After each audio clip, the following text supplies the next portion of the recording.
Salut la team All Cullers. Bienvenue dans cette vidéo spéciale Copa del Rey. On y est enfin. Le Barça affronte le Real Madrid en finale ce samedi 26 avril. Et la question qui brûle toutes les lèvres est-ce que le Barça peut vraiment battre le Real Madrid? Aujourd'hui, on va parler de la compo de Hansi Flick, de l'impact de certains joueurs clés et bien sûr de nos pronostics pour cette finale de folie. Vous êtes prêts? C'est parti, FC Barcelone, Real Madrid. Le choc tant attendu approche, le 11 catalan se précise avec une incertitude majeure au milieu. Le compte à rebours est lancé. Ce samedi 26 avril à 22 heures, l'Espagne tout entière et le monde du football aura les yeux rivés sur Séville, où le FC Barcelone et le Real Madrid s'affronteront dans une finale de Coupe du Roi aux allures de revanche et de consécration. Un classico sous tension, une finale qui s'annonce électrique, entre deux géants de Liga aux trajectoires bien différentes cette saison. Alors que le FC Barcelone s'avance en favori logique, fort d'une dynamique impressionnante et d'un jeu retrouvé sous la houlette d'Hansi Flick, le Real Madrid, lui, joue gros. Très gros. Éliminé de la Ligue des Champions et actuellement dauphin du Barça en championnat, les Merengues savent que cette Coupe du Roi est leur dernier espoir de ne pas boucler une saison blanche. La pression est donc immense sur les épaules de Carlo Ancelotti et de ses hommes. Flick face à un choix crucial. Pourtant, malgré cette position avantageuse, tout n'est pas encore figé du côté catalan. À l'approche de cette affiche capitale, une interrogation persiste dans l'esprit d'Hansi Flick. Qui aligner au poste de milieu offensif? Deux profils s'opposent. D'un côté, Dani Olmo, plus expérimenté, plus polyvalent, et dont les performances récentes ont séduit.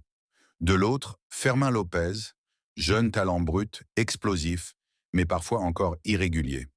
Selon Marca, l'ancien joueur du RB Leipzig aurait toutefois une légère avance dans l'esprit du coach allemand.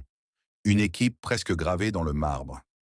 À l'exception de ce dilemme au milieu, le reste du 11 catalan semble désormais bien établi. Toujours selon les informations venues d'Espagne, le Barça devrait se présenter avec Szczęsny dans les cages. Une ligne défensive composée de Koundé, Cubarsí, Martinez et Alejandro Balde, ou Martin selon les derniers ajustements. Au milieu, Frenkie de Jong et Pedri formeront l'axe central, tandis que Rafinha, Lamine Yamal et Dani Olmo devraient animer l'attaque derrière Ferran Torres, titularisé en pointe. Une finale pour écrire l'histoire. Côté madrilène, les choses sont plus compliquées. L'absence d'Eduardo Camavinga, blessé, vient affaiblir un entrejeu déjà en difficulté lors des dernières confrontations face au Blaugrana. Battu sèchement à deux reprises cette saison, 4-0 puis 5-2, le Real Madrid est à la recherche d'un sursaut d'orgueil. Et si l'orgueil est souvent l'ADN de ce club, il lui faudra bien plus pour rivaliser avec un Barça en pleine confiance. Une finale grandiose dans un écrin andalou. Ce choc colossal se jouera au Stade olympique de Séville, dans une enceinte capable d'accueillir 60 000 spectateurs.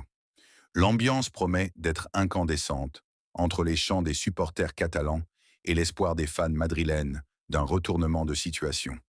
Date, samedi 26 avril 2025 heures, 22 heures, Stade olympique de Séville, capacité 60 000 places. Chaîne de diffusion, France. À confirmer mais accessible au grand public. Le FC Barcelone n'a perdu qu'un seul match en 2025, toutes compétitions confondues. Ce classico en finale pourrait confirmer leur suprématie totale sur le football espagnol cette saison.